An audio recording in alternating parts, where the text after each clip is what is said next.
방이 아닌 정치 중심에 서고 싶은 내 남자의 유쾌 상쾌 통쾌 정치 토크쇼 정치 인사. 자, 오늘은 김태현 변호사님의 좀 사정으로 세 분과 먼저 시작을 합니다. 현근택 신장식 변호사 그리고 이준석 전 국민의힘 최고위원 나오셨습니다. 어서 오십시오. 안녕하세요. 네, 안녕하세요. 한 주 잘 보내셨죠?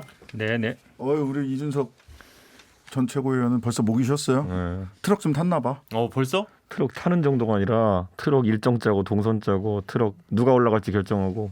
뉴미디어 뭐 아니야? 그건 너무 올드미디어 본부장스러운 일을 하고 계시는데. 뉴미디어도 하고 예. 이것도 하고 기동 1팀이에요. 그냥 기동 1팀. 이거 지금 라디오로 듣는 분은 도대체 누가 나와 앉아 있는 거냐 하겠지만 지금 이준석 전 최고위원 지금 목이 좀 많이 쉬었고요. 사실 이제 지난주 우리 이벤트 결과부터 빨리 말씀드리고 시작하도록 하겠습니다. 저희가 지난주에 이 확대 편성 기념을 해가지고 댓글 이벤트 했었습니다. 이 고 노회찬 의원이 인증한 맛집 이야기를 담은 책 저희가 드린다 그랬는데 빌와 탕카님 확대 편성 축하합니다. 하지만 확대 개편하면서 패널들의 마우스가 작아지고 조심스러워지는 것을 강력 경고합니다. 해주셨어요.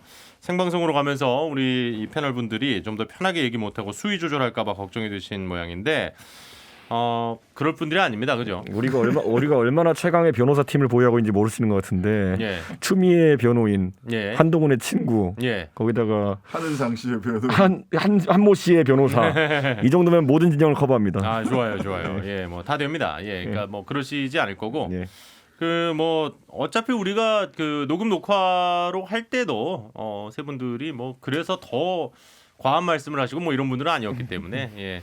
저만 더 긴장도가 높아졌다. 요 정도만 저만 더 힘들어졌다. 이런 말씀 드리면서 그리고 또 이제 이런 의견도 있습니다. 아이디가 곰돌이님 확대 편성되면 지각하시면 안 됩니다. 하셨는데 오늘 또 개인 사정으로 좀 한 분 못 오셨단 말이에요. 아이 참.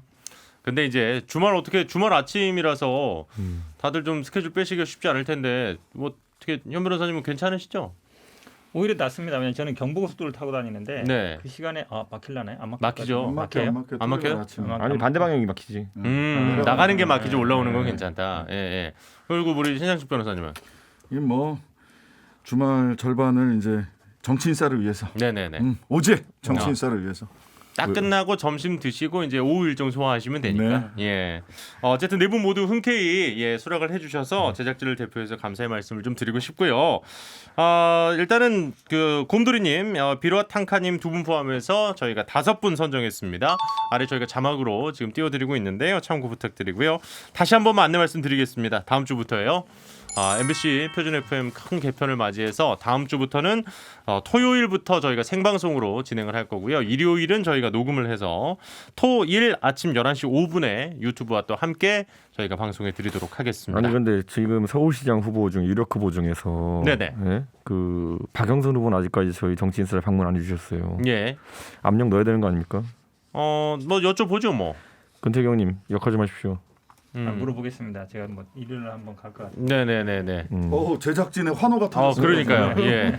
근태경 단일화가 되셨기 근태경 때문에. 힘 좀 보자 한번. 네. 자, 그러면 광고 듣고 오늘의 이야기 나눠볼게요. 네, 정치인싸 함께하고 계십니다. 드디어 서울시장 대진표가 짜여졌습니다. 네, 일단은 뭐 이 다른 후보들도 물론 계십니다만은 일단 가장 박빙 그리고 가장 이제 빅매치죠. 예. 박영선 후보 대 오세훈 후보, 오세훈 후보 대 박영선 후보로 대진표가 짜여졌어요. 이제 공식 선거운동 시작한 지 며칠 안 됐습니다. 일단은 뭐 그 얘기부터 좀 시작해 보죠. 뭐 어떻게 좀 잘 하고 있는 것 같은지. 일단은 뭐 이준석 전 최고위원은 목이 완전히 쉬었는데 어떻게 여러 곳 많이 돌아다니시더라고요. 요즘은 머리보다 몸을 쓰고 있어가지고. 네네. 네, 이 진짜 하루에 600g씩 빠지고 있습니다. 한 근씩. 네, 한 근씩 진짜. 예. 아직까지 한근택 변호사님. 아직까지 육수가 빠지는 것 같긴 한데 네네. 그래도 이제 600g씩 빠지고 있습니다. 그래서 지금 이제 박영선 후보는 아무래도 좀 더 먼저 이쪽에 단일화되는 기간부터 많이 돌아다니시는 것 같던데 어떻게 그 캠프 쪽에서 또 현근택 변호사님이 또 자리를 하나 맡게 되셨다고. 그건 아직 뭐 공식적으로 임명장 받은 건 아니고요. 전화만 받은 거라서 이제 가봐야 되는데 아마 일요일 날 한번 가볼 것 같은데. 저 형님 또 고소고발팀 하는 거 아니야? 지금 이제 가장 큰 게 이제 여론조사에서 좀 앞서다가 네. 지금 이제 약간 밀리는 거 아니냐. 그렇죠. 얘기가 많은 것 같은데 저는 또 오세훈 후보가 반드시 또 여론조사대로 나오느냐. 네. 우리 뭐 한명숙 총리 할 때도 그랬지만 정세균 총리와도 비슷했어요. 여론조사 그때도 막 한 15% 20%막 앞섰거든요. 2016년 총선 때죠. 근데 반대 완전히 한 12% 그러니까 한 오히려 그러니까 오세훈 후보가 저는 거품이 좀 있는 것 같아. 사실은 왜냐하면 유명인이거든요. 네. 방송도 많이 하셨고 예전에 그렇죠. 진행까지 하셨으니까 그래서 사람들이 이제 호감은 많이 갖는 것 같은데 실제로 그게 투표에 연결되는 거는 본인이 저는 보여줬다고 봐요. 특히 2016년 선거도 좀 중요했는데 왜냐하면 종로구 특징이 그렇게 많이 거주민들이 많지 않아요. 네. 예, 그리고 투표율이 그렇게 높지 않고 투표율은 모르겠습니다만 실제로 보면 약간 뜬구름 아니냐. 저는 어쨌든 그래서 지금 뭐 저도 그렇고 모든 지금 민주당 사람들이 대부분 이제 서울에 있는 지인 찾기를 하고 있거든요. 네네. 전화도 돌리고 이면서 결국은 이렇게 현재 그 수치 여론조사 수치만큼 차이가 나진 않을 거다라는 건 확실한 것 같고 그러면 저는 뭐 한 자릿수 이내에서 아니면 뭐 5% 이내에서 승부가 갈린다고 보는데 얼마나 이거를 이제 따라가서 격차를 좁히느냐 이제 거기에 뭐 저는 있다고 보는데 개인적으로는 해볼 만하다. 저도 뭐 사람들 만나고 얘기 들어보면 예. 그렇게 뭐 여론조사만큼 그렇게 뭐 불리하거나 그런 건 같지는 않습니다. 그러니까 황근택 변호사가 평소에 얼마나 편향된 사람들과만 만나고 다니는지 알 수 있는 것 같은 게 그냥 일반적으로 대중들 만나보면은 요즘 민주당 분위기 안 좋은 건 사실이에요. 네. 네, 근데 뭐 전 이렇게 보는 게 저희도 이 어려운 선거 많이 치러봤거든요. 새누리당 만든 뒤로부터 지방선거 때마다 사실 수도권에서 어려운 선거를 치렀기 때문에 읍소 선거 이런 거 많이 해봤습니다. 읍소 선거. 네, 뭐 한 번만 도와주십시오. 네네. 많이 했었죠. 네, 그런데 그거 할 때 보통 그래도 정당에서 가장 인기가 있고 또 주목받는 대통령이기 때문에 네. 박근혜 대통령을 한 번만 살려주십시오. 요 메시지가 보통 뭐 약간씩 메시지 튜닝해가지고 나왔던 거거든요. 네네. 근데 이번 선거는 신기하게 문재인 대통령의 존재감이 약간 약하다. 지금까지 민주당 같은 경우에 문재인 대통령의 그 팬덤과 민주당의 조직력을 결합해가지고 그걸로 이제 선거를 이끌어왔는데 박영선 후보가 아무래도 뭐 아주 열성 친문으로 분류되는 분은 아니라서 그런지 그렇죠. 다소 좀 대통령과의 거리가 멀어 보인다. 오히려 오늘 같은 경우에는 어제구나 송영길 의원 같은 경우에는 뭐 김어준을 지키는 선거가 돼야 된다는 식으로 이렇게 얘기하시고 저는 이게 사실 좀 의아하긴 합니다. 저희 입장에서는. 왜냐하면 한 몇 달 전까지만 하더라도 대통령 위주의 선거를 치르려고 기획했던 게 민주당 같은데 최근에 부동산 실패나 이런 것들 때문에 당청간에 좀 거리두기가 있는 거 아니냐 이런 생각을 하게 합니다. 제가 보기에는 그거는 아니 그 거리두기까지는 안 간 것 같고요. 일단 크게 보면 정동영의 길을 갈 것이냐 정세균의 길을 갈 것이냐 박영선 후보는 네. 예. 그러니까 정동영 후보는 처음부터 져서 끝까지 졌어요. 그것도 크게 졌고 네, 그랬죠. 크게 지는 게 여론조사를 통해서 계속 드러나니까 사실은 지지자들도 투표장에 안 갔어요. 재미없잖아요. 어차피 지는 게임에 가서 내가 한 표 뭐 그렇죠. 찍나. 내 표가 사표되는 거는 내 누구도 표가 원치 사표되는 게 않으니까. 눈에 너무 뻔히 보이기 때문에 네네. 그래서 그게 사실은 되먹이만 하면서 그러니까 지지율이 떨어진 게 투표율도 떨어뜨리고 뭐 하면서 사실 역대 가장 큰 표차로 그 졌단 말이죠. 정동영 후보가. 근데 이제 정세균 후보는 그 한 15%에서 20% 차이 나는 거를 막상 두고 봐라 하더니 진짜 뒤집어거든요. 그렇죠. 그래서 박영선 후보는 지금 사무실이 보니까 안국동에 있던데 네. 마침 이제 터는 정세균 후보 그 선거구 터에 가 있긴 하는 정세균 총리 터에 가 있는데 여기서 더 벌어지면 이번 주 주말 지나고 다음 주 초까지 또 조사가 쭉 되겠죠. 사실 지난 조사는 최근에 요 며칠 사이에 나온 조사는 실은 그 컨벤션 이펙트가 죄송합니다. 컨벤션 이펙트가 최대치로 반영된 시점에서의 조사였고 심지어는 단일화 조사에다가 그 맞대결 조사를 끼워 넣기 때문에 실제로 단일화 조사입니다. 그러면 민주당 지지층이나 이런 쪽은 그냥 나랑 상관없는 거네 하고 전화 끊어버리기도 하고 이럴 수 있는 거라서.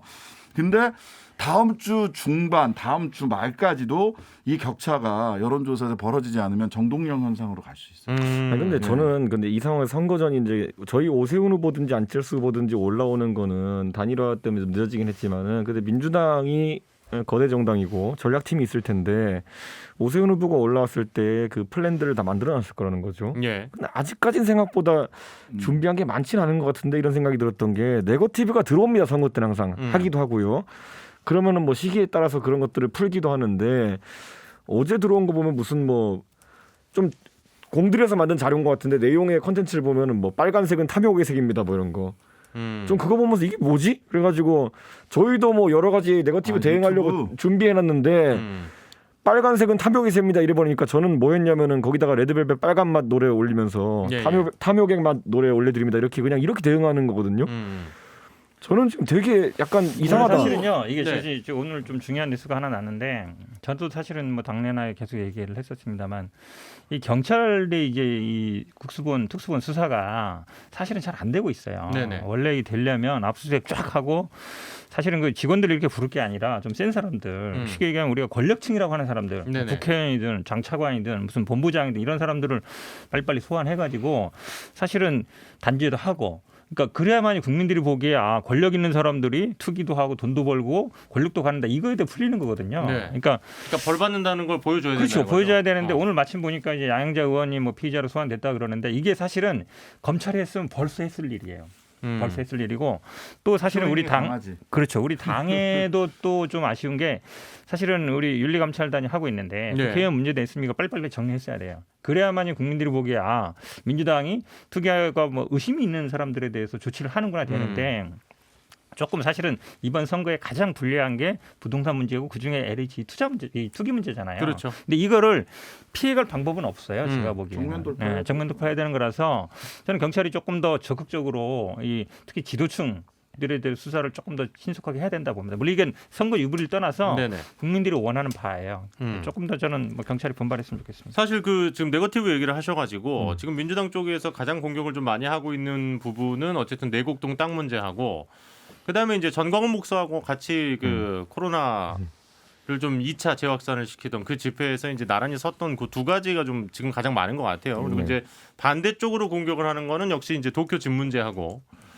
그다음에 이제 민주당의 어쨌든 정책 실패와 관련된 부분을 많이 공격을 하시는 것 같은데 그거에 대한 두 분의 좀 그 방어를 좀 듣고 싶습니다. 그러니까 선거에 가면요, 그 언론들도 조심하거든요. 왜냐하면 한쪽 모두가 어느 쪽이 출연하면은 그에 맞춰서 상대편을 출연시켜야 되고, 네네네. 또 예를 들어 어떤 의혹 기사 같은 게 나가더라도 반론 같은 것도 적극적으로 싫고 그렇죠, 이런 걸 그렇죠. 하거든요. 그렇기 때문에 네거티브가 들어오면은 뉴미디어 팀이 뭐 하는 건지 되게 궁금해하는 분 있는데 네. 그냥 잡다한 거 다 합니다. 근데 그 중에서 가장 많이 하는 게 민주당에서 이런 네거티브에 걸어오면은 이쪽 반응은 뭐냐가 기자들한테 연락이 와요. 근데 아까 말했던 것처럼 뭐 심각한 것들로 이렇게 오가는 경우도 있지만은 네. 지금 나오는 건 대부분 그런 것들, 뭐 대마도 뷰 하면은 거기에 뭐 일본 신사뷰 뭐 이런 거를 이렇게 그냥 한 단어로 맞받아치는 이런 그 전투가 오가고 있거든요. 저는 근데 이게 그 네거티브 지금 그 아까 그 광화문 집회 건도 그러면 그런 식으로 지금 그러니까 사실 뭐 정광훈 목사랑 같이 뭐 정광훈 목사가 주최하는 집회에 가서 오세훈 시장이 발언한 것을 이제 극우라고 몰았거든요. 김태년 원내대표가. 근데 그 내용을 보면 그냥 문재인 대통령 비판이에요. 근데 근데 그거는 도를 좀 어쨌든 지금은 좀 어쨌든 비판이라고 정광훈 하죠. 목사- 망령 뭐 이렇게 정광훈 목사가 같이 했다는 것을 극우의 요소 삼았다고 한다면은 네네. 저는 그 국회 기도회 가가지고 그 박영선 전 장관이 그 예전에 뭐 동성애나 아니면 여러 가지 기독교적 관점에서 이렇게 했던 말들 이건 오히려 넓은 범죄로 혐오로 들어갈 수도 있는 거거든요. 저는 그래서 그런 것들이 아니 왜 바로 맞받아칠 수 있는 것들을 저렇게 아무 생각 없이 툭툭 던지지? 뭐 이런 생각을 좀 하게 되더라고요. 그게 우리 이제 톡방에서도 얘기가 됐던 건데 결국은 오세훈 후보가 이런 얘기했으니까 아마 정광훈 목사 그 집회에 가서 뭐 문재인 대통령 보고 뭐 중증 치매 환자라 했는데 그게 뭐 문제냐 이렇게 나오고 있거든요. 네. 그 문제를 제기했을 때. 야당이 그래서- 그런 얘기 못하냐 뭐 이런 그렇죠, 얘기를 그렇죠. 또 하고 근데 그래서. 사실은 도가 넘은 거죠. 예를 들어서 과거의 발언이 내가 좀 과했다. 사실은 지난번에 우리 정치인사 왔을 때도 보니까 무상급식에 대해서 후회하느냐 이거 우리 물어봤잖아요. 제가 네. 집요하게. 근데 지금도 제가 보기에 그 생각은 안 변한 것 같아요. 안 바뀌었어. 무상급식에 대해서는 일단 반대야. 근데 이게 세금 급식이라고 얘기를 이미 하시잖아. 하고 있으니까 어쩔 수 없다 하는 건데. 근데 네. 이분이 기본적인 정치 스펙트럼은 뭐 민변에도 속해 있고 환경운동도 했기 때문에 젊었을 때 그랬단 말이에요. 근데 이게 확 오른쪽으로 간 것 같아요. 제가 보기에는 확실하게. 그러니까 기본적으로 어떤 예를 들어서 이건 정치적인 걸 떠나서 어떤 누구라 하더라도 중증 치매 환자라 얘기했으면 내가 그때 뭐 연설했으니까 과했다는 이렇게 나오는 것이지 선거 국면이라 해서 대통령한테 중증 치매 환자 왜 뭐라고 못하냐라고 얘기하는 거는 제가 보기에 변한 게 하나도 없어요. 그때랑. 그러니까 10년 동안 쉬면서 제가 보기에 10년 전이나 지금이나 똑같아요. 왜냐하면 그때 당시에도 제가 그때 그런 물어봤잖아요. 보수 아니 극우의 어떤 지지를 받아서 더 큰 것, 대권으로 가기 위한 그런 것들에 대해서 승부를 건 거냐고 물어봤던 잖아요. 네. 많은 사람들이 그렇게 생각했고 그 당시에도 보면 이미지는 굉장히 중도 이미지고 그런데 그런 보수 지금 태극기 세력으로 대표되는 사람들의 지지를 얻어서 자기가 뭔가 해보겠다. 그걸로 이제 승부를 건 거였거든요. 근데 그때나 지금이나 제가 보기에 10년 동안 안 변한 것 같아요. 이거는 이제 반론하셔야 될 것 같은데요. 뭐 별로 오세훈 시장 후보가 극우라는 이미지를 갖고 있지는 않다. 그냥 결론적으로 아무도 그 사람을 극우로 이렇게 보질 않는다. 뭐 이런 일련의 행보들로 뭐 과도하게 이제 비약을 통해 가지고 그렇게 주장할 수는 있겠지만은 그분이 극우로 인식되었다면은 지금 이런 지지율을 갖고 있지 못했을 거고요.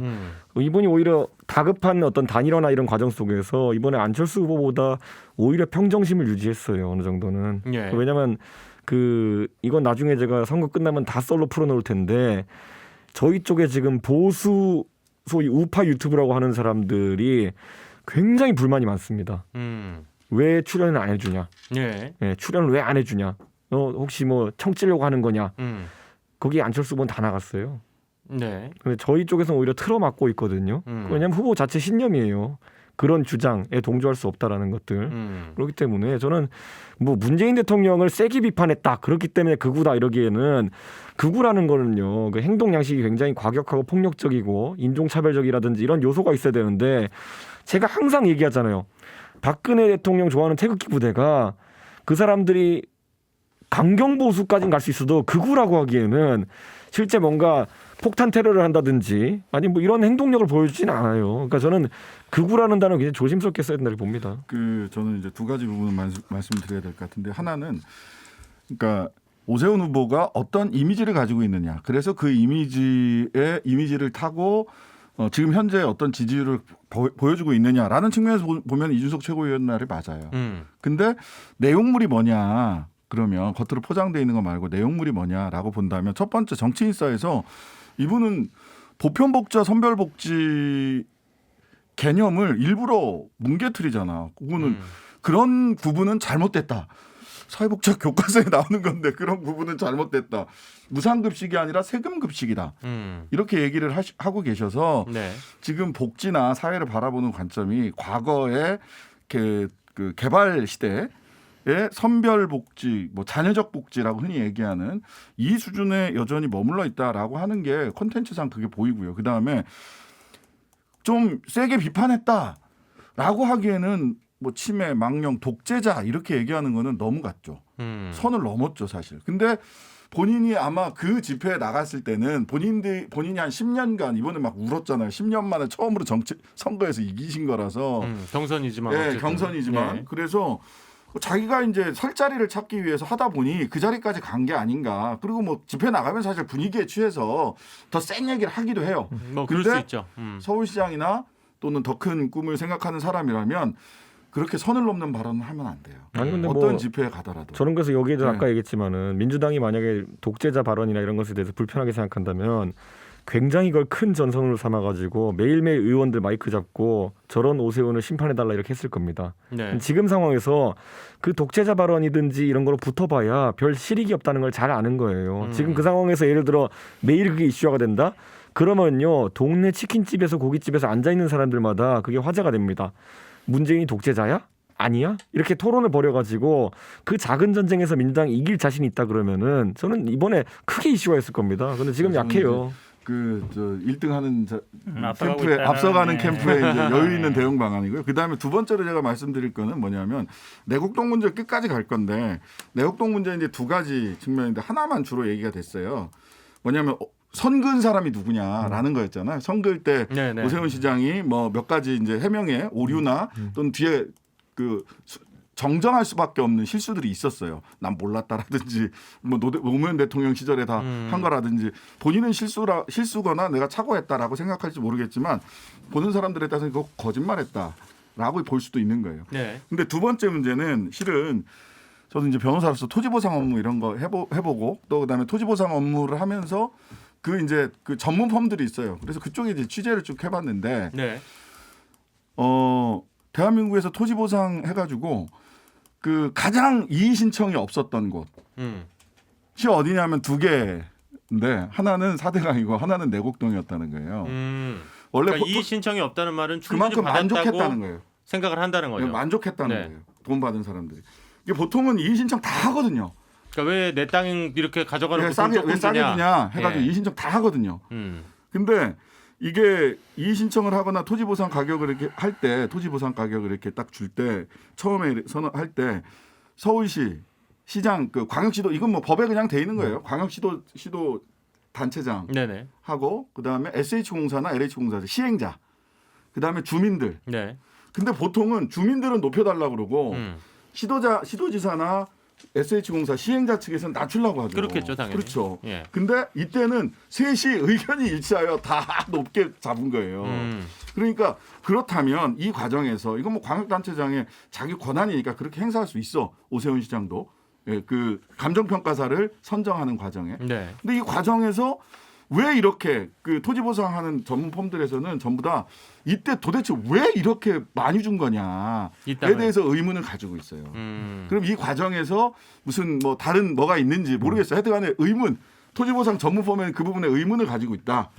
이게 어떻게 앞으로 남은 기간에 선긋기와 보상가 책정 이 두 가지가 다 어떻게 전개되느냐에 따라서 요거는 끝까지 아마 오세훈 후보 쪽에서 해명해야 될 부분들이 좀 있을 것 같아요. 열심히 하십시오. 예. 근데 이게 이것도 일이에요. 이게 제가 이렇게 여유를 부리는 게 아니라 왜냐하면 저희가 이제 대응을 하다 보면은 이게 있어요. 내용을 살펴보면은 열심히 하라고 그래요. 2010년도에도 한명숙 후보 캠프에서 이걸 들고 나와가지고 강하게 어필했었는데 그때 만약에 최소한의 고소고발이 성립하는 정도의 뭔가 의혹을 만들어냈다 그러면은 이미 그때 선거 끝난 다음에도 아마 걸었을 거예요. 근데 지금 그 이후로 10년이 지났거든요. 예. 수사가 이루어진 것도 없고 그럼 그때와 뭐가 달라졌느냐를 보면은 결국 무슨 공문서를 찾았다고 2장 들고 나온 거거든요.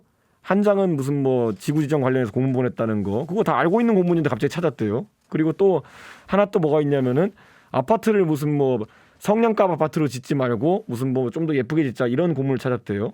그런데 얘기를 했지 얘기를. 그러니까 그런데 그런 것들은 제가 봤을 때 사실 보상 문제랑 아무 상관없는 거거든요. 내 땅이 수용된 사람이 거기다 성냥갑을 짓든지 아니면 무슨 타워형을 짓든지 아니면 전원주택을 짓든지 알 게 뭡니까? 거기다 카지노를 짓든지. 그러니까 그거는 전혀 별개의 문제인데 새로운 것이 없다 보니까 자꾸 그걸 새로 찾은 것처럼 이렇게 들고 나오는 것인데 저는 아까 신 변호사 말한 내용도 뭐 저는 검증할 가치가 있다 생각해요.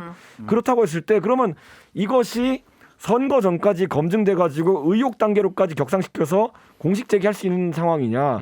저는 안 된다 보거든요. 그래서 제가 항상 얘기하지만은 의혹은 의혹일 때 제일 비싸게 팔리기 때문에 그 정도의 논리적 완결성만 가지고 2010년에도 달려들었던 것이고 이번에도 그렇게 하는 것이고 만약 진짜 공직자의 도덕성에 큰 문제가 있다 생각한다면은 선거 끝난 뒤에도 파가지고 꼭 고소고발했으면 좋겠습니다. 이미 뭐 이건 고소고발 됐고요. 저는 아마 이제 법의 영역으로 이미 넘어갔다고 봐요. 단순히 말 실수가 아니죠. 왜냐하면 네. 아까 지금 신 변호사님 말씀했지만 그러니까 언제 결정되느냐.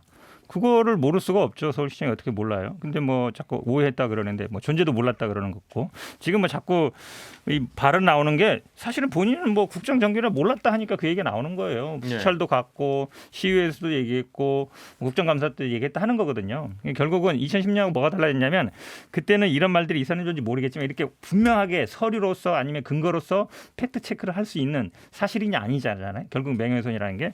근데 지금 이게 왜냐하면 서울시장의 업무예요. 본인의 업무기 때문에 서울시장의 업무에 대해서 본인이 예를 들어서 말을 잘못하거나 아니면 본인이 근거 서류가 있는데 아니라고 하면 그거는 빼박이에요. 예를 들어서 그냥 서울시장 아닌 사람 밖에 있는 사람이 나 시장 하려는 사람이 박영선 후보 같은 사람이 그거 이렇게 해야 됩니다라고 하는 거하고 다르단 말이에요. 본인이 했던 일이기 때문에 본인이 어쨌든 지구지정을 할 때 결정을 한 거잖아요. 그거를 처음에 딱 나올 때 말이 예전에 이미 지정 결정됐고 나는 그냥 사인만 했다 그랬잖아요. 저는 거기서부터 일단 이거는 저는 뭐 선거법 위반으로 기소될 거라고 봐요. 선거 무효도 날 수 있다고 봅니다. 물론 임기가 1년이기 때문에 6개월 후에 그렇죠. 6개월 후에 보통 이제 기소가 6개월이고 1심이 6개월이기 때문에 네네. 뭐 대법원까지는 안 끝날 수는 있지만 이거는 제가 보기에 본인이 하던 업무고 서울시의 업무고 시장으로서 하던 업무이기 때문에 단순히 본인의 땅이 속해 있느냐 아니냐가 아니라 제가 보기에 뭐 법적으로도 아주 중요한 심각한 문제가 있을 걸로 봅니다. 민주당 입장에서는 저 1위 지금 지지율이 높게 나온 쪽에서는 잔펀치는 그냥 맞아준다. 네네. 예, 뭐 이런 거고 뭐 하세요? 뭐 이런 거죠. 아니, 잔펀치도 아니고요. 저희까지 주먹이 도달하질 않아요 지금. 아니, 뭐 여튼 그거는 제가 보기에는 지지율이 가지고 있는 그 방어력이 가장 세다라는 생각이 들고 그다음에 결과적으로 저는 뭐 처음부터 이렇게 말씀드렸는데 이 보궐선거는 그 문재인 대통령 지지율, 그다음에 백신, 부동산 요 세 가지가 좌우할 거다. 그리고 예. 결과적으로 최근에 계속 말씀드렸던 거는 지지자들을 투표장까지 끌어낼 수 있느냐. 정동영 모델로 가면 사표될까봐 안 가요. 아예. 네네. 그다음에 그 중간에 마음을 지금 야 민주당 너무 못하는 거 아니야, 무능한 거 아니야 이렇게 생각하고 있는 사람들이 실망하여 가서 국민의힘을 찍을 수는 없지라고 한 사람들 투표장 안 갈 거거든요. 예. 그러면은 그 사람들을 어떻게 투표장까지 끌어당길 거냐. 그러다 보니까 이제 막 정서적 호소하는 거죠. 빨간색은 탐욕이야. 뭐 이런 식의 정서적 호소까지 하는 거죠. 그 전략도 그 전략인데 그렇다면 근데 요즘 그 최근에 갑자기 이제 임종석 전 비서실장이 뻘타지. 다시 한번 또 이렇게 박원순 전 시장을 어쨌든 뭐 회상하는 그런 또 페이스북 글을 올렸어요. 그래서 박영선 후보도 그렇고 이낙연 지금 상임선대위원장이죠. 두 분 모두 도움이 안 된다. 뭐 이제 이런 얘기를 했는데 이 어떤 언론에서는 그렇다 보니까 이건 누가 봐도 이건 마이너스 이렇게 딱 보이는데 이건 너무 미스터리하지 않냐. 이게 그러니까 격세지감인 게 일주일 전만 해도 저희 이제 녹음할 때 보면은 그때 한창 뭐가 성행할 때였냐면은 이재호, 김무성, 김문수, 그렇죠. 김종인 물러가라. 당신 때문에 단일화 안 되고 선거 진다. 이게 득세하던 때였어요. 네, 근데 일주일 사이에 바뀌잖아요. 지금 저는 민주당도 이 노선 갈등이라는 게 여러 가지 이유로 나올 수 있는 거지만은 저는 기본적으로 그 이낙연 대표의 사퇴 이후에 여기는 오히려 전당대회가 확정됐거든요. 그렇죠. 선거는 그냥 장날이고 네. 전당대회 제밥에 관심 있는 사람이 굉장히 많아졌구나. 이 정도 생각을 합니다. 그건 아니고요. 저 사실은 저는 모르겠어요. 그런 것 아니 맞아. 근태가 제발 제발 저도 사실은 당내 상황 좀 파악하자. 임종석 얘기 나올 때마다 적절하지 않다고 했어요. 처음부터. 왜 그러냐면 사실은 그 피해자가 기자회견하고부터 굉장히 아니 그렇지 않아도 LH 때문에 불리한 선거인데 그것까지 소환하는데 뭐 박원순 시장 존경하거나 아니면 좋아하지 않는 사람 어디 있겠어요. 대부분 같이 했던 사람들 다 좋아하는데 그래도 선거에 지금 이게 기본적인 프레임 자체가 불리한 구도잖아요. 그리고 일단은 어쨌든 이 선거를 치르게 된 기본적인 책임은 그렇죠. 민주당이 거기에서 있다고 보는 저는 유권자들이 많죠. 제 개인적인 생각이지만 저는 항상 386에 약간 비판적이니까. 그러니까 우리 지금 우상호 의원은 이번에 어쨌든 정치 그만둔다 그랬잖아요. 네. 그다음에 뭐 이인영, 그다음에 임종석이 같이 보면 이제 386의 대표 이런 사람들인데 이 현장의 문제나 아니면은 공감 능력이 제가 보기에 30대 중반에 국회에 들어왔거든요. 한 20년 됐어요. 네. 이제 좀 많이 떨어진다. 그런 생각이 들어요. 왜냐하면 이게는 신문이나 보거나 주변에 가까운 사람만 얘기를 해도 충분히 이거는 굳이 얘기할 필요 없는 얘기인데 한 번 더 했잖아요. 네. 그러니까 한 번 하고 그렇게 또 뭐 지도부나 아니면 후보가 제지하는데도 더 했단 말이죠. 그거는 제가 보기에 기본적인 정무 감각이나 아니면 공감 능력이나 이게 좀 제가 보기에 이제 꼰대로 너무 넘어갔다. 저는 그것보다는 훨씬 더 그분들이 전략적이라 생각하는 게 저희도 집토끼? 근데 저희도 당이 안 좋을 때 상태 안 좋을 때 보면은 전당대회만 가까우면은 항상 뭐 저는 그때 바른미래당에 있었지만 자유한국당의 전당대회 보면은 항상 선거 앞까지는 어떤 분들이 등장하냐면은 전당대회는 여러 명 뽑잖아요. 예. 최고위원까지. 그럼 보통 득표율의 마지노선을 보는 게 13% 15% 이 정도예요. 그거 받으면 되거든요. 최고위원은. 네. 그러다 보니까 그거를 가장 쉽게 끌어당길 수 있는 게 뭐냐면은 그 특수 아이템 5.18은 폭동이다 뭐 이런 거 하는 분들 나오고 거기다 뭐 김진태류에 뭐 무대장에 막 이렇게 막 신발 벗고 뛰어다니면서 전사되는 분들이 있고 뭐 몇 가지 유형이 있어요. 근데 그게 지금 이 상황 속에서는 자 단일화 경쟁에서 김진애 후보가 그 똑똑하신 분이 박원순 재평가론을 들고 나왔다는 거는 저는 그건 이기기 위해서 들고 나왔다기보다는 어느 정도 덩어리표를 쉽게 가져오는 방법이 그거라 생각했기 때문이라 보거든요. 저는 이번에 전당대회에서도 민주당에서도 최고위원 노리고 덩어리표 가져올 수 있는 아이템으로 박원순 시장을 계속 소환할 사람들이 있다. 저는 이렇게 봐요. 근데 이제 제가 보기에는 임종석 전 비서실장이 최고위원 하려고 하지는 않을 거예요. 예전에 당내에서 뭐 사무총장도 거의 거쳤기 때문에 이분도 뭐 서울시장이든 아니면 뭐 대통령이나 나갈 생각하지 최고위원 하려고 이거 한다. 제가 보기에 그거는 제가 보기에 형님, 당 사정하고 대선 경선에서 그거 투척하면요 당 망해요. 지금 그거. 어쨌든 그 무슨 뭐 다른 정치적 의도가 있는지 없는지는 모르겠어요. 속 안에 못 들어가 봐서. 근데 적절하지 않은 발언이다라는 점은 다들 판단을 하실 것 같고요. 근데 왜 그랬을까 이제 저도 생각을 해봤어요. 그래서 미스터리라는 이제 미스터리인데 언론 보도도 나왔죠. 존재론적 질문으로 가보게 되는데 우상호, 네. 그다음에 그 임종석, 뭐 넓게 보면 뭐 김진애까지 근데 김진애 의원은 뭐 좀 결이 다르고 이제 네. 학생 운동을 했던 이 양반들이 이렇게 놓고 보면 실은 임종석 의원 같은 경우는 그 지난 그 2016년 선거 때 예선 탈락했거든요. 강병원 의원한테 이 예선 탈락이 됐어요. 그것도 사실은 원래 이겼는데 청년 그 신인 가산점 이렇게 돼가지고 역전돼서 어디 갈 길이 없었죠. 그 다음에 힘든 무슨 뭐 재판 받으면서 나중에 무죄는 받았지만 힘든 과정도 겪었는데 그러고 나서 박 시장이 정무부 시장 시키고 그 다음에 그걸 발판 삼아서 청와대 대통령 비서실장까지 네. 갔기 때문에 박 시장에 대한 인간적인 부분들이 분명히 있었을 것 같기도 하고 그 다음에 그 인간적인 건 그럼 인간적인 걸로 자기들끼리 끝내야 되는데 여기서 이런 얘기까지 하는 거는 우상호, 임종석 이걸 보면 자기 존재가 부정당하는 것 같은 느낌을 받았을 것 같아요. 이번 판에서 박 시장에 대해서 아니 잘한 것도 이렇게 있는데 그 마지막에 잘못한 과 하나 가지고 자기들까지 이렇게 동질감을 느끼고 있는 거예요. 박 시장과 386들이 동질감을 느끼면서 한꺼번에 우리가 이번에 경선에서 우상호 의원도 그렇고 막 되게 좋지 않은 성적을 받았잖아요. 예, 예. 한꺼번에 시대 뒷방으로 밀려나는 거 아니냐라고 하는 자기 부정으로 자꾸만 받아들이고 있는 거 아니냐. 근데 그런 해석도 네. 가능하군요. 근데 예. 그렇게 그거를 자기 부정으로 이렇게 받아들이면 정치에서 한 발짝 떨어져서 객관적으로 바라보게 되지를 못하거든요. 그런 면에서 좀 그만 하셔야 된다. 그 자기 부정으로 받아들이시면 안 된다. 그럼 거기서 끝나는 거예요. 저는 이번 판에서 그거를 아마 아까 현근택 변호사는 대선판에서의 역할이라는 얘기를 하셨는데 대선에서 이거 또 나오면은 또 수렁에 빠집니다. 민주당은 이번 판에 정리하고 가야 됩니다. 이거는 네. 제가 아까 얘기했던 그 유형 5.18은 폭동이다 유형이랑 이런 아주 문제 발언이 차명진 의원이나 뭐 이제 이런 분들이 좀 그 문제 발언 일삼는 사람들이 했었죠.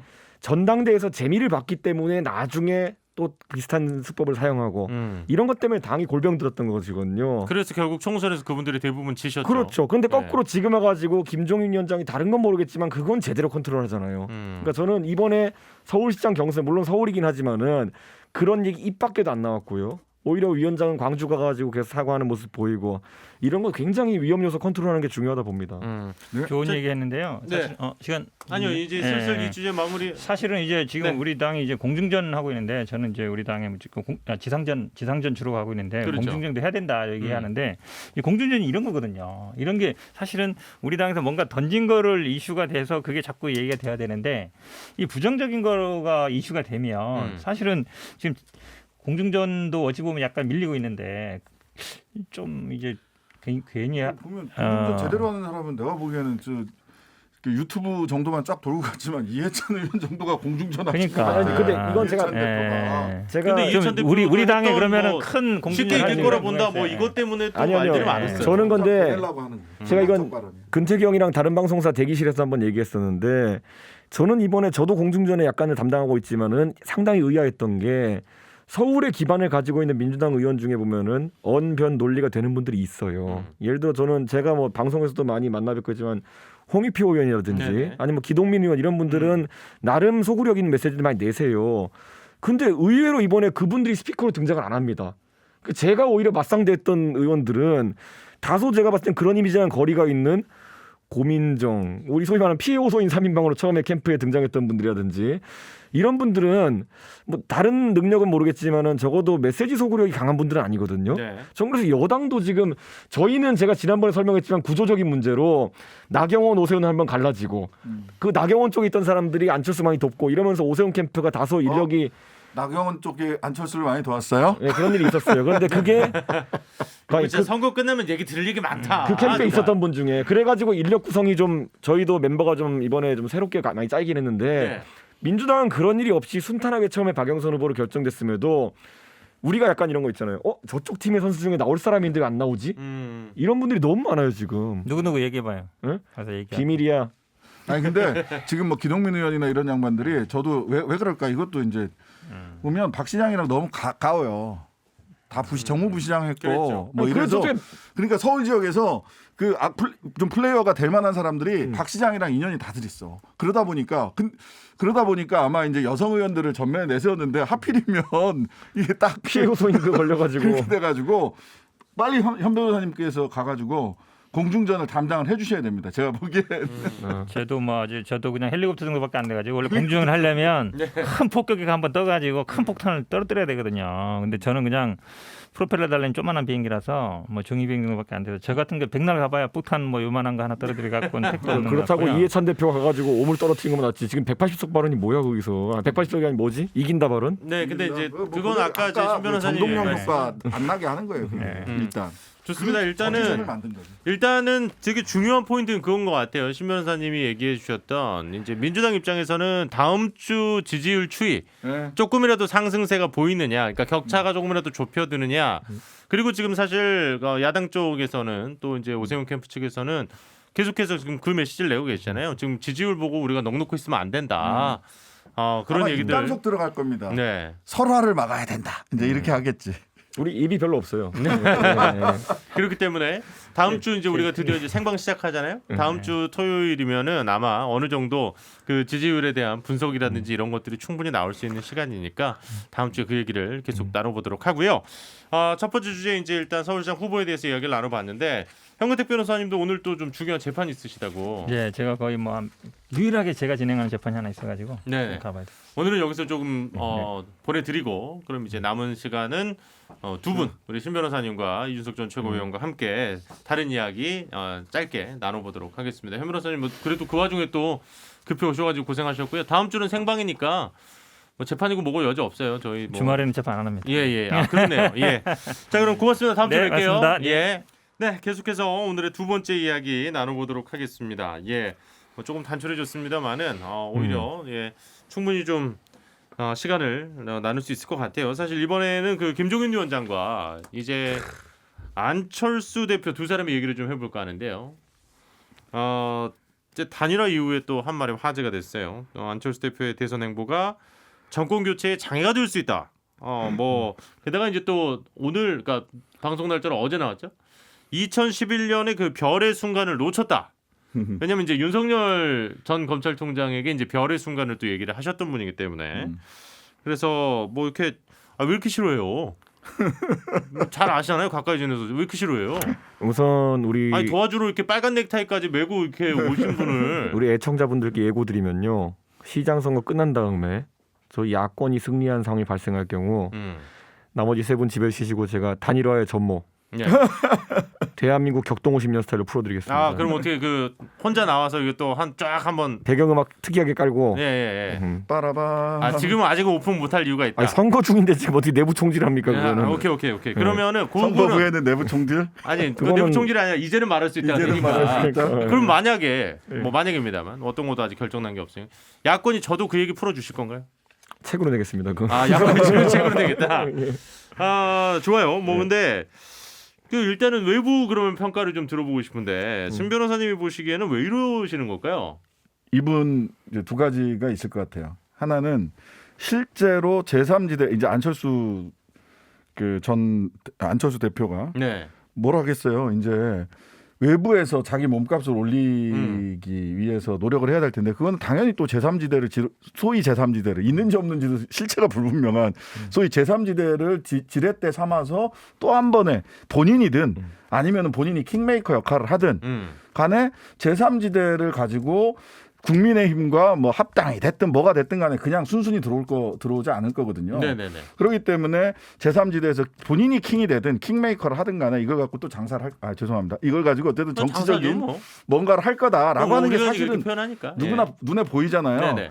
근데 김종인 위원장이 먼저 명토를 박아놓은 거예요. 너 그랬다가는 큰일 난다라고 얘기를 한 거고 두 번째는 김종인 위원장이 왜 이런 얘기를 했을까? 이 얘기만 한 게 아니라 그 앞에는 엊그제 광주도 갔다 오셨잖아요. 네, 그랬죠. 예. 이 얘기는 뭐냐? 그러면서 계속 강조해요. 마지막이 될 것 같아서 내가 여기는 꼭 왔다 가야 될 것 같아서 광주 갔다 왔다. 이건 약간 대선까지 내가 이제 좀 90% 있겠다. 그 얘기입니다. 결과적으로 대선까지 가겠다라는 네. 얘기예요. 대선까지 가겠다. 왜냐면 지금 일단 서울시장 네. 단일화 구문도 내가 다 건져내지 했고, 않았냐. 그러니까 지면 김종인을 탓하기가 어려워요. 지금 저도 설사 저도 그거는 현장에서 뛴 사람의 문제지. 그러니까 오세훈의 문제가 되는 거지. 김종인의 문제 책임으로 가기가 어려워요. 지금 현재 구도는. 저는 예. 그래서- 그러면 결과적으로는 자기 정치까지를 놓고 두 가지 측면에서 얘기하고 계신 거다. 이렇게 저는 보여요. 이번 단일화 결과로 확정적인 것은 뭐냐면은 윤석열 총장이 어느 시점에든지 김종인 위원장한테 본인이 찾아가는 모양새를 취할 수밖에 없게 됐다. 아, 뭐 러브콜을 그런 거. 보낼 수밖에 없다. 네, 이거는 이제 본인이 가지 않으면 답이 없는 상황이 왔다. 본인이 먼저 어프로치해야 되는 것이고 김종인 위원장이 그걸 알기 때문에 내가 먼저 연락할 일은 없다라고 선을 그어버렸거든요. 그건 너 필요하면 전화해라는 뜻인데 그렇죠. 그리고 시한도 4월 8일 지나면 난 여기 물러날 거다. 음. 그런데 윤석열한테 연락하진 않겠다. 음. 그 이후에 네가 연락해라 이거거든요. 네네네. 그러니까 저는 그 이전에 그 이후에 네가 연락해라. 음. 그러니까 자연인이 되는 순간에 네가 연락 오면 만나겠다 이런 얘기인데 자연이 되겠어 근데. 아니 저는 근데 이게 김종인 위원장이 저희가 우리 정치인사에 가장 많이 등장했던 노정객 손학규 대표에 비해 가지고는 그 뭐 나가는 건 되게 자유롭게 나가세요. 그 뭐 비교의 대상을 그렇게 잡으면 아니, 너무 극명한 대비라 가지고 그러니까 저는 그래서 그 김종인 위원장이 네. 생각보다 빠르게 킹메이커로 등장할 것 같다. 보통 그래서- 보통 지금까지 김종인 위원장이 박근혜 대통령 때도 그렇고 네네.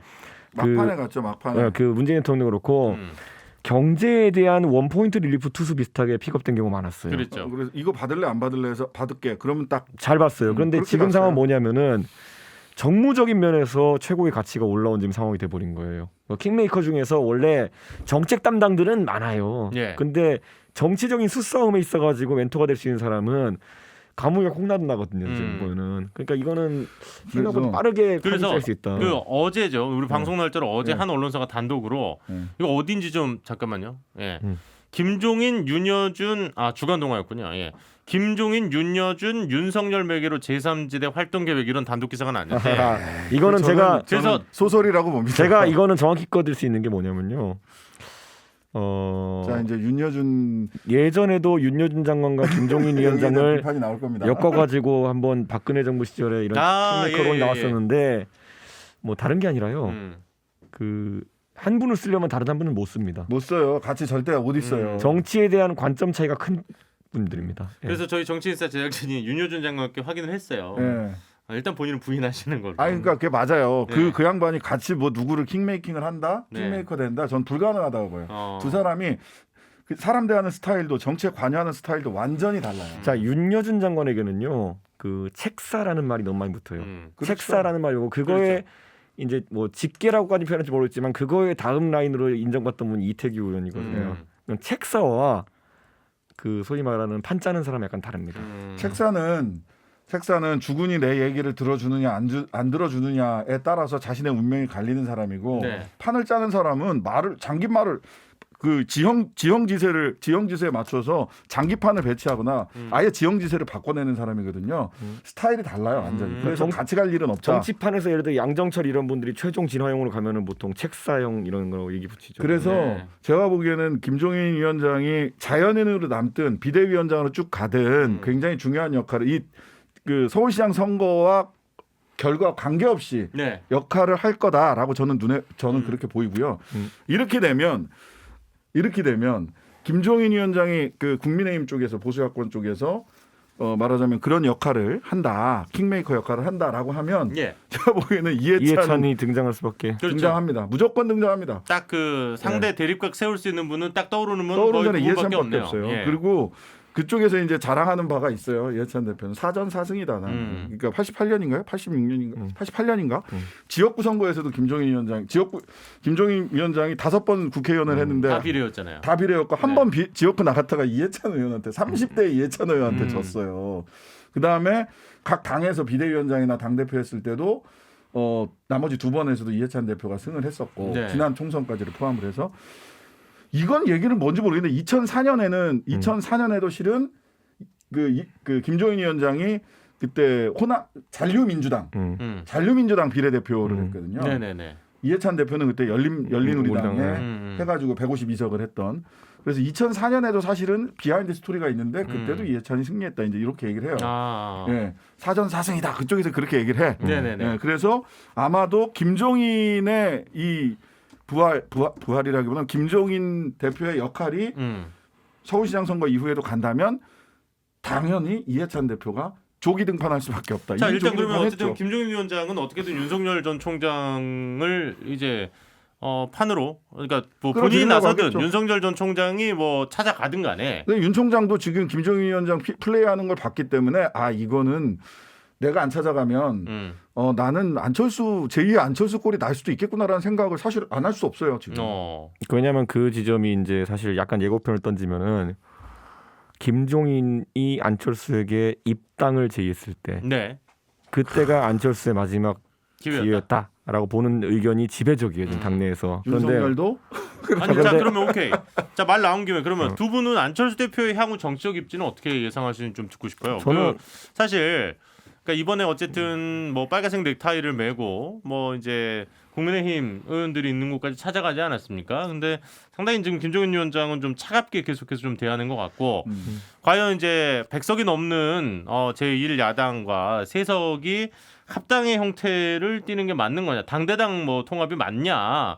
아니면 또 이제 안철수 대표만 모셔오는 거는 또 말이 안 맞지 않냐? 뭐 이렇게 해서 상당히 의견들이 많은 것 같아요. 그 어떻게 예상을 일단 이전 최고는 제가 조금 이해를 해드리겠습니다. 선거 때 이제 같이 뛰어야 되기 때문에 조금 필터링을 이거는 하셔도 당대당이라고 하면요 보통은 당 대표를 공동으로 하는 걸 의미하고요. 네. 흡수합당이라 그러면은 의석만 합쳐지는 걸 얘기합니다. 그런데 당대당은 가능성이 없어졌습니다. 네. 그렇기 때문에 안 대표 입장에서 그 얘기는 지금 전당대회 때 공동 그 대표가 될 일은 없다. 뭐 이렇게 볼 수 내가 있는 보기에는 건가요? 안 되죠. 전당대 그 공동대표 되려면 지금 당원 당규 바꾸고 전당대 일정을 틀어야 돼요. 다 그래서 유일하게 당 대표가 되는 방법은 입당해서 경선하는 거야. 입당해서 전당대회 선거에 뛰는 방법이거든요. 네. 이거는 근데 그거는 대선 포기입니다. 또 그러면은 그렇죠. 그렇기 때문에 근데 이게 또 약간 애매한 게 그러면은 할 게 없습니다. 대선 때까지. 그러니까 저는 이 딜레마를 지금 안철수 대표가 심하게 겪고 있고. 그래서 오세훈 후보가 치르는 지금 선거에 적극 협조하는 걸로 우선 시간을 보내야 되는 상황이다. 저는 이렇게 보이고 근데 이제 그래서 오세훈 캠프에 있는 입장에서 당연히 또 그렇게 아니 실제로 저는 이번에 네. 안철수 대표가 제가 요새 동선을 짜고 일정을 짜고 안 대표 측 관계자랑 소통하면서 어느 정도 지원을 하시는지 살펴보고 있는데 적극적입니까? 첫날 둘째 날까지 오늘 일정이 이제 다 소화가 되는데 굉장히 적극적입니다. 근데 적극적으로 할 수밖에 없어요. 지금은 그 이후에 이제 고민하겠죠. 계속 고민스럽겠지만 머릿속에서는 계속 복잡한 지도가 돌아가는데 어쨌든 유세 차이는 계속 올라갈 거예요. 네. 예. 그런데 하고 나면 할 수 있는 게 없어요. 그리고 지금 적극적으로 했을 때 예. 말하자면 이기든 지든 안철수 때문에 졌다, 안철수 때문에 이겼다라는 평가를 받을 수가 없어요. 이겨도 안철수 덕이 아니에요. 이제는 이기면은 김종인 위원장이 공을 가져갈 확률이 상당히 아이, 높아졌고 지면은 이제 오세훈 후보가 그 참 김종인 본인 탓이에요, 위원장은 본인 탓. 지금 좋은 그 패를 주신 상황이에요. 꽃놀이패예요. 예. 이기면 자기 탓, 지면 오세훈 탓 이렇게 돼 있어요 지금. 그런데다가 안철수 후보가 만약 이게 말하자면 힘이 있으려면 안철수가 적극적으로 안 도와줘서 졌다라든지 그러면 이제 이게 협박할 수 있는 힘이 생기는 거고 네네. 적극적으로 도와줘서 신승했다라든지 이래야 되는데 지금 이 판에서는 이긴다고 안철수 처음에야 뭐 박수 쳐주고 뭐 이렇게는 하겠지만 경선 막 끝났으니까 또 거기서 지분을 또 주장하기가 좀 쉽지 딴소리를 않다. 막 하면 안 되니까 네네. 승리해도 패배해도 지분을 주장하기가 어려워요. 네. 당대당 통합 안 됩니다. 제가 보기에는. 당대당 통합에서 가장 혁신적이었던 게 DJ가 이기택 민주당 끌어들일 때 그렇죠. 1대1로 해줬어요. 그렇죠. 네. 왜냐하면 한 바퀴 돌면 자기가 다 회복할 자신이 있었으니까 조직력이 탄탄하기 때문에. 그래요. 근데 안철수 당에게 안철수 국민의당에게 왜 국민의힘이 1대1 당대당 통합을 하겠어요? 실제로 그 안철수 대표의 대선 지지율이 아주 높은 상태면요. 예전에 새정치민주연합식의 이제 당대당 통합을 하고 당직 배분을 할 수 있겠으나 그때 이제 정치권 여의도 바닥에서 돌았던 것은 그 당시 새정치연합이라는 그 안철수 대표의 그 조직이 당의 직책을 뭐 반반으로 나눌 정도로까지 훌륭한 인재풀을 갖추고 있지 못했다. 사람 숫자도 안 될 거예요. 그런 인식이었기 때문에 지금 당세가 줄어든 국민의당으로서 그걸 감당할 수 있을지도 약간 의문입니다. 네네. 그렇기 때문에 저는 다만 이제 안 대표 입장에서 가장 이제 중요한 게 저는 어쨌든 입당은 전 기정사실화되었다 또는 흡수합당은 기정사실화되는 상황 속에서 내 포지션이 뭔지 정확히 잡아야 됩니다. 맞아요. 아까 제가 말했듯이 안 대표는 이번에 마지막에 단일화 때문에 다소 이제 다급한 면이 있어서 이건 이해 갑니다. 오세훈 후보보다 오른쪽 가버렸어요. 네. 맞아요. 근데 이거는 안 극우 대표의 유튜버한테 다 갔어. 안 대표의 가장 큰 장점이 일시적으로 의심받는 상황이거든요. 예. 저는 그럼 안 대표가 어떤 역할을 당에서 할지가 명확해져야지 그 소명의식 바탕으로 해가지고 일할 수 있는데 저는 그거 설정하기 전까지는 아무것도 안 하는 게 좋다. 그냥 저도 가만히 있는 게 낫다고 생각이 돼요. 근데 그 불안감을 어떻게 극복할 수 있느냐의 싸움이 되겠네요. 예, 자기 그 정치인들이 뭐 뭐 저기 뭐 부고 기사 빼놓고는 어디든 언론에 나오는 게 좋다. 근데 지금 안철수 대표는 깊이 자기 모색을 다시 해야 돼요. 정치를 어디서부터 어떻게 할 건지에 대한 자기 포지션, 자기 철학, 자기 노선 이런 부분들에 대해서 깊이 고민하는 게 더 낫습니다. 괜히 좌충우돌로 하면 진짜 다 잃어요. 제가 당인으로서 끔찍한 상상을 하긴 싫지만은 저는 이번 선거가 끝나고 이기면은 또 슬슬 이 홍준표 대표 표현을 그대로 차용해서 연탄가스처럼 올라오는 분도 있을 겁니다. 예.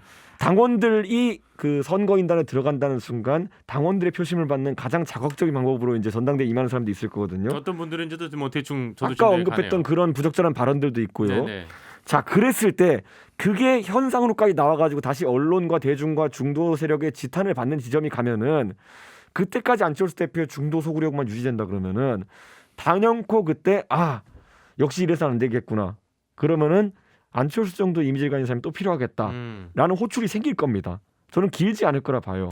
그러니까 지금 일단 보면은 저희가 이제 어쨌든 선거 이후에 그 야권의 그 정치 판도 개편은 어쩔 수 없다라고 대부분 우리가 얘기를 나눴었는데 거기에서 이제 이겼을 때와 졌을 때는 너무 극명하게 나뉘겠죠, 당연히. 그렇지만 이겼을 경우에는 이제 당연히 국민의힘 위주로 야권의 정계 개편이 이루어질 거고 졌을 경우에는 이제 또 이제 책임론부터 해가지고 좀 더 수가 좀 많아지면서 어쨌든 윤석열 전 총장이든 뭐 안 대표든 안철수 대표든 이렇게 이런 분들이 조금 더 룸이 열리는 거 아니겠습니까? 저는 그래서 이게 아까 말했듯이 김종인 위원장이 마지막까지 안철수 대표한테 한 가지 훈수를 준 거예요. 네. 처음에 입당 얘기했을 때도 하나의 훈수였고 당 대선 어설프게 나가면 안 된다고 이제 얘기하신 거잖아요. 그런데 이거는 왜 그러냐면은 지금 시점에 안 대표가 입당해서 대선 경선을 치르려면은 오른쪽으로 진짜 갓길이냐 배수루냐 정도의 경쟁을 해야 될 수 있어요. 예? 마지막 차선 정도가 아니라 갓길이냐 배수루냐 전쟁을 해야 되면은 어느 순간에 몰릴 수 있는데 거꾸로 조금만 발상을 전환해 보면요, 우리 당의 대선 주자고는 분류되는 분들에 비해 가지고 이번에 오 시장이 서울시장으로 트는 선택을 할 수 있던 가장 큰 게 뭐냐면요, 조금 더 젊어요. 3, 4년 정도 더 젊어요. 예. 그러니까 근데 안 대표는 그것보다 젊어요. 젊죠. 그러니까 저는 이번에 만약에 포지션이 잘 세팅된다고 하면은 다음 대선쯤에는 당연히 원희룡, 오세훈, 안철수 이런 나이대의 경쟁선이 펼쳐질 거라 보는데 이번 대선에서는 진짜 문재인 정권에 대한 안티로서 센 보수맛 경쟁 이렇게 하다 보면은 네. 특장점이 사라집니다. 그거는. 그러니까 저는 이제 안철수 대표가 그 김종인 위원장이 가장 세게 경고하는 거는 제3지대에서 뭐 하려고 하지 마라. 진짜 걸림돌 된다 이 얘기고. 그렇죠. 제3지대에서 뭐 하려고 하지 마라. 윤석열 얘기 왜 했겠어? 야, 윤석열 안철수랑 만나는 게 낫겠어? 나랑 만나는 게 낫겠어? 전화하라고 이 얘기한 거예요. 정확하네. 어? 정확하죠. 그 얘기한 거예요. 그러면 안철수 대표 뭐 해야 되느냐? 당 대표 경선을 한다. 그럼 입당을 전제로 하는 거예요. 그러면 조건 없이 입당해야 돼요. 뭐 거기서 무슨 뭐 당대당 뭐 지분 어쩌고 저쩌고 이런 거 하지 말고 조건 없이 입당해서 자 서울시장 선거위에서는 깔끔하게 했고 조건 없이 입당해서 난 정말 국민의힘 당원이 되겠습니다. 할 수 있는 거는 딱 그 정도인데 그렇게 해서 얼마나 성과가 있을까? 아니, 그러니까 그렇게 깔끔하게 가야지 재고 따져서 길이 안 나온다는 거예요.